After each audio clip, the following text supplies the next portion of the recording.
But who it's your boy Tasty, one of your apostle's favorite DJ. We're back in 2020 and we're doing the first quarter of the top, not even top 10. Basically, we're doing the dopest albums of the year. So we're going to give you the first quarter right now. It is your boy over there. Yeah. How you doing, bro?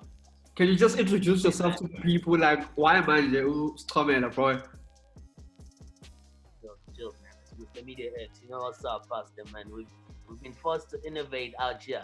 It's a different time, but it's a different time in world history, man. But I think it's also forcing us to come up with some interesting ways to just have some discussions that we initially wanted to have, and find some cool ways to talk about some design and maybe distract people a little from a lot of the heavy hitting stuff that's going on right now.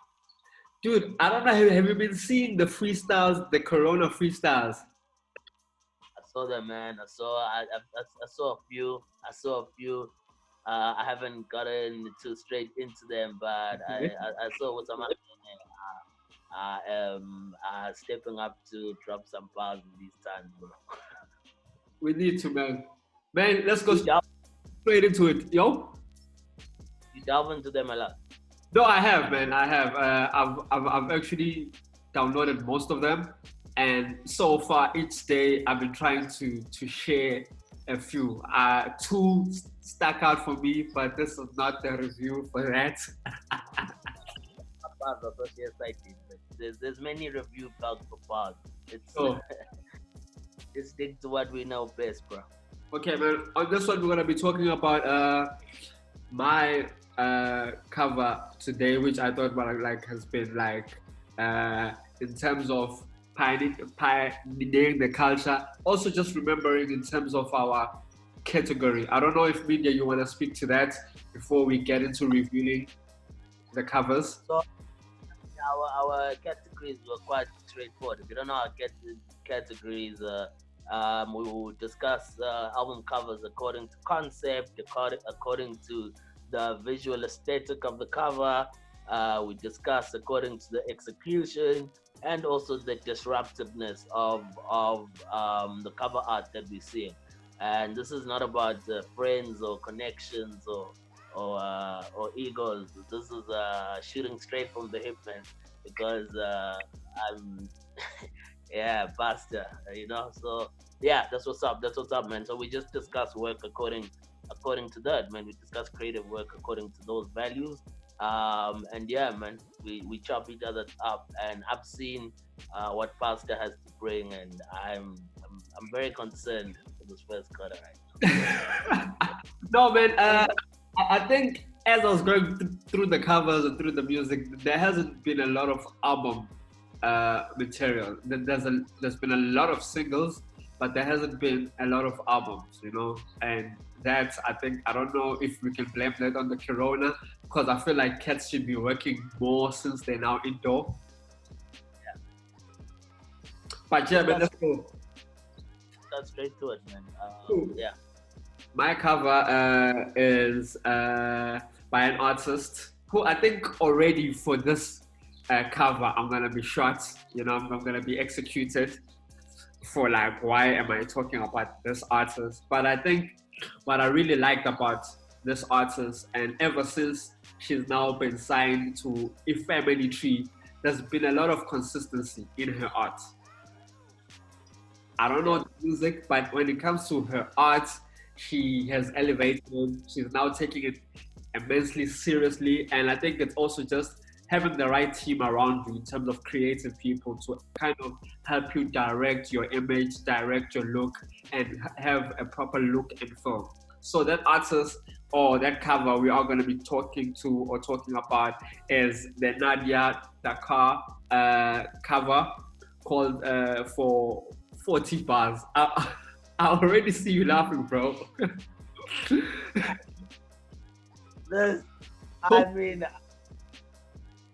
I think I saw a few options that you gave me before, and I was a bit, there was a bit of promise and you shocked me. But this for me is a shocker. This cover, bro, is a shocker. This is a shocker, bro. And I really would like you to justify to anyone who has taken their time to listen to your opinion on cover art. Why?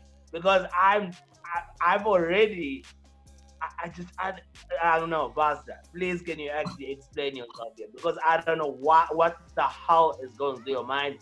This is, as I said, it's not about friends. This is not about sentimentality. Look, Nadia's releasing beautiful music. She's rapping her ass off.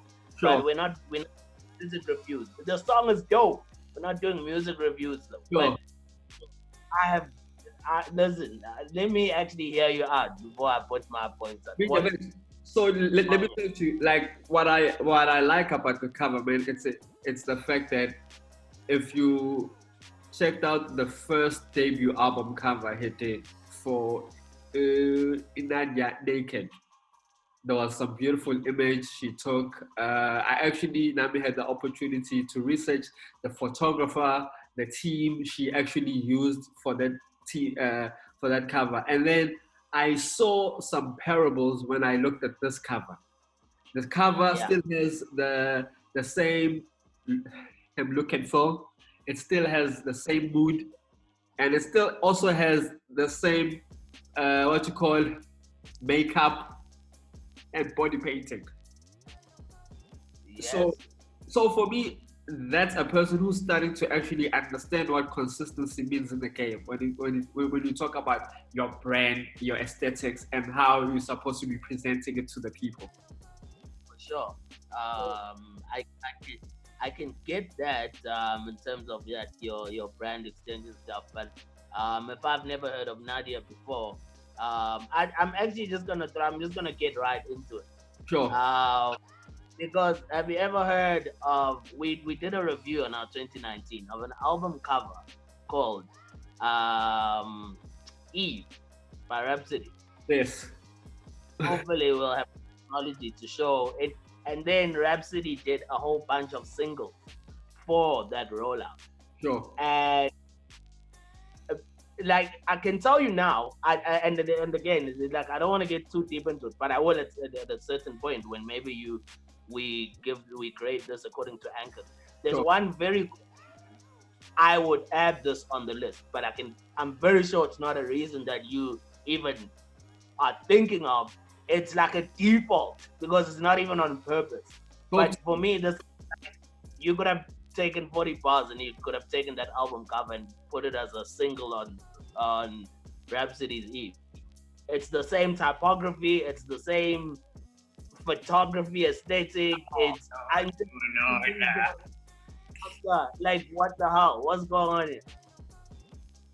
I don't feel in terms of the photography. I don't think it was the same photography. I had an issue with Rhapsody's picture quality. It didn't look like, and when you kept us. Okay, sorry. Image on this cover she's used on like posters for like other things. Media, let me continue trying to sell this cover to you because I'm gonna get. So there's that, and also, man, in terms of the layout, bro, you have the back. Here's something I really liked about it. It's really modern. Like if you look at what Mr. Price are doing in terms of their layouts, in terms of their galleries on Instagram, it's even the fonts they use. It's a modern font, bro. Like it's a modern cover in terms of the photography, the lighting, everything works for it. It's just when you look at the cover, it doesn't speak about the other features on the album because now it's as if it's Nadia's song.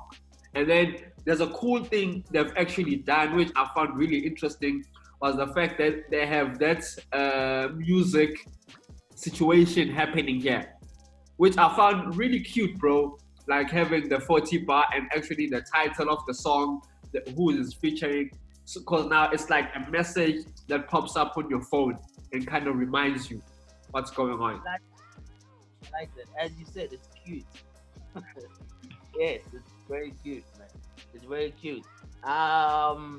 Should we look at our anchors? Should we just get into our anchors for this? Let's go. Concept. And we're giving a grading out of 10 each, right? All right. Concept is the first, bro. So far right now, my assumption is that these are the top two, and then the next one we do we keep just shifting things up, right? Yeah. Um, all right, cool. So conceptually, for me, it's conceptually, for me, this is just like a 3 out of 10. Wow. I gave it a 5, but okay. Conceptually, it's a 3 out of 10. I'm just yeah, it's a picture of not. I think even the reason the 2 out of those 3 is because of that sleek little thing that came on Sure. the the about right now, the cute Yeah. thing. The It was cute thing. nice though. Is I it- thought that was yeah. I thought that was a nice little touch to it where you're featuring the artist. So yeah, conceptually though, it's a picture of Nadia looking back back at these niggas. Uh, and I said, no, look, the song. Let's not get into the song. The song is hard. The song is yo. Like I actually even think Emtee might have taken the L there. I'm not too sure, but the song is hard. But conceptually, yeah, no, not for me, man. Visual, and aesthetics. visual and aesthetics. Um, again, bro. For What? me, this no. Look, for me, listen. As we always remember, bro, how we working here is the fact that this is in the top 2. So that we selected. I'm not saying it's bad, but according to the But also remember, at a later stage, it might shift, bro, to be like at number 8. for me, this will probably be like in the bottom covers that we collect this whole year. I think you're rusty. I think you're showing a bit of ring rust. Visual, yeah. So for the visual for me is a 3.5.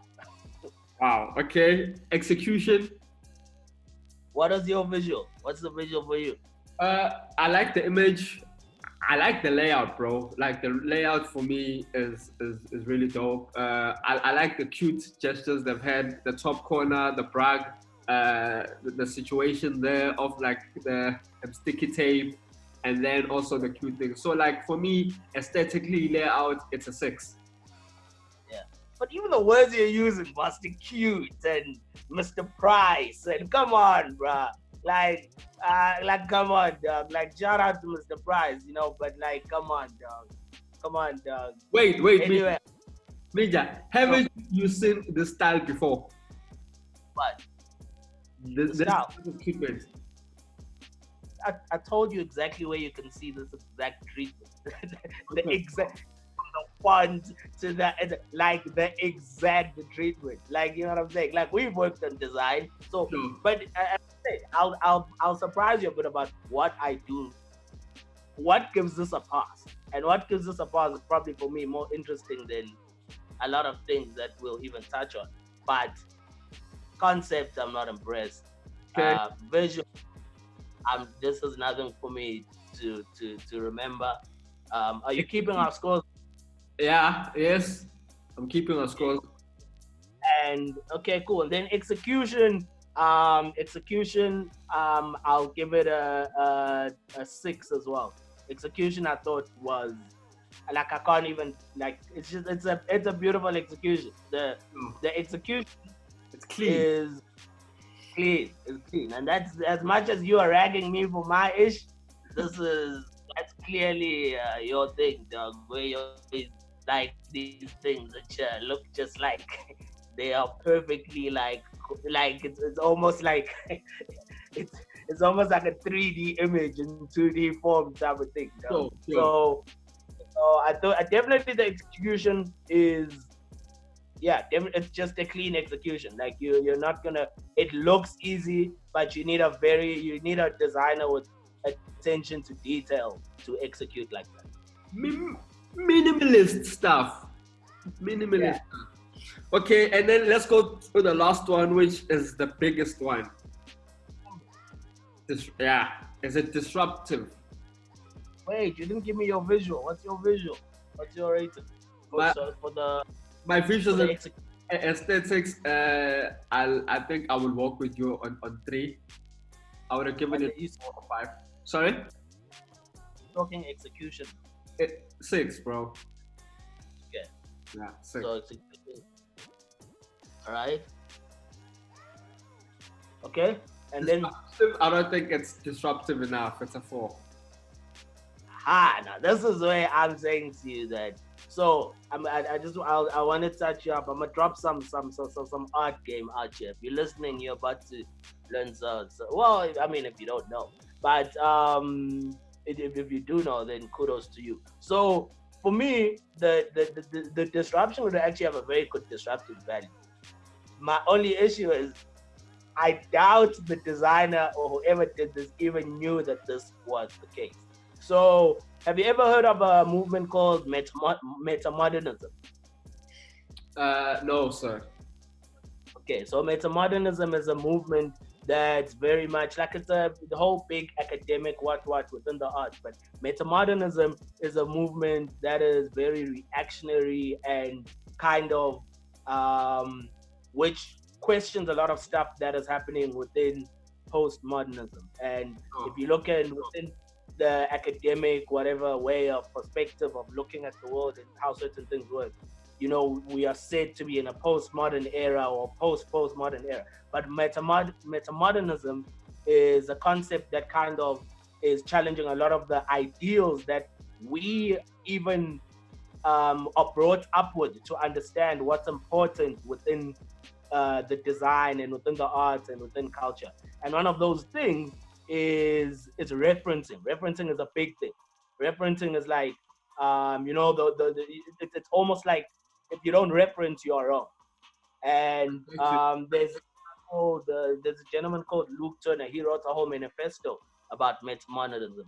And there was a music video about 2 years ago done by Kendrick Lamar for Black Panther. Sure. And Kendrick Lamar, that whole video beats the entire style of this artist called Lina Victor. So Lina Victor is a female artist. She uses gold and black. Don't worry, I'm getting to my point with her. She uses like gold and black aesthetics, right? You should see her stuff. Her stuff is hot. And she's a visual artist, a female artist, like just groundbreaking. So what they did is they took like her, she's a visual artist, not a video or whatever. And then the whole video for Black Panther looks like Alina Victor artwork. That's right. Sure. But they didn't bring her on board. They didn't reference her. They just created that artwork and they were like, and everyone was like, holy crap, this is a dope aesthetic by by Kendrick Lamar and what. Zero reference, like zero. Yes. And then it ended up like in the courts because she was like, you guys are not referenced. Her whole gallery and all these people were going in at them because the fact that what they do, they didn't reference. So if you look at a movement like metamodernism, it's very much kind of disruptive of what are the values of modernist art and modernist design and thinking and culture and whatever. On those kind of principles, on the fact that this is so unapologetically a copycat, Sure. I say it is incredibly disruptive. I know I might drop a bit of information, but for me, based on that, that's an interesting way to look at this. And that's the only reason I like it. And another, and another reason for that is the fact that with metamodernist work, the artist doesn't even have to be aware, because again, that's a very modern construct that you must be aware of what you're copying, or you must be aware if you're now creating something that's a metamodernist work, or that's not even like the standard as which those kind of works are created. So by that, I'll give it an 8 for disruption. Alright, man. When you talk about metamodernism, you reminded me of Dadaism. Yeah. And I feel like Dadaism is your style, to be honest. I've never been. That's my age, bro. I love that. Okay, yeah. Like each time I see your style, I draw a reference back to my understanding of Dadaism. And I think, but talk, and we're gonna come back to this point. Just remind me, footnote it, and we're gonna come back to it. Sure. Yeah, Dadaism was basically almost the same thing with romanticism and this whole Renaissance art stuff and all this. So, anyway, yeah, okay, cool. We'll get back to that. But yeah, disruption, it gets an 8 for me based on that. It actually forced, you know what I'm saying? I think there's some interesting back to pick up from there. All right. I think a sidebar, I'm a bit upset she doesn't also give credit to the people she worked with. Exactly. I was going through her work and I'm like, I'm a bit upset to go see, because we also come from a place where photographers 2 years ago were fighting people on Instagram for credits. Yeah. You know, and I think Nazi, we need to normalize that you can't be dropping artwork and not drop the photographer and not drop, you know. If it's a metamodernism work, you can. That's my whole thing, you know. It frustrated me a lot. I couldn't even, you know what I'm saying? But then again, or you could just go look at Rhapsody's work, and you know, maybe let's go, media. Let's go. It would have been nice to even know, like, it would have been cool, you know. Because so far, according to me, I'm thinking it's Jabu Nkosi, because Jabu Nkosi had done the naked one. Okay. And also, there's a guy by the name I think it's Kuchazov. I'll show you his page, who was the photographer for that cover specifically. So, did he naked? Sorry? Jabu Nkosi did Nadia naked. The logo, yes, yeah. He was the designer of but I know Jabu Nkosi as a photographer, so I would have thought he shot that and designed it, but when I looked at the credits, he actually did the artwork only, and the photographer style was shot by someone else. Okay. Cool. Okay.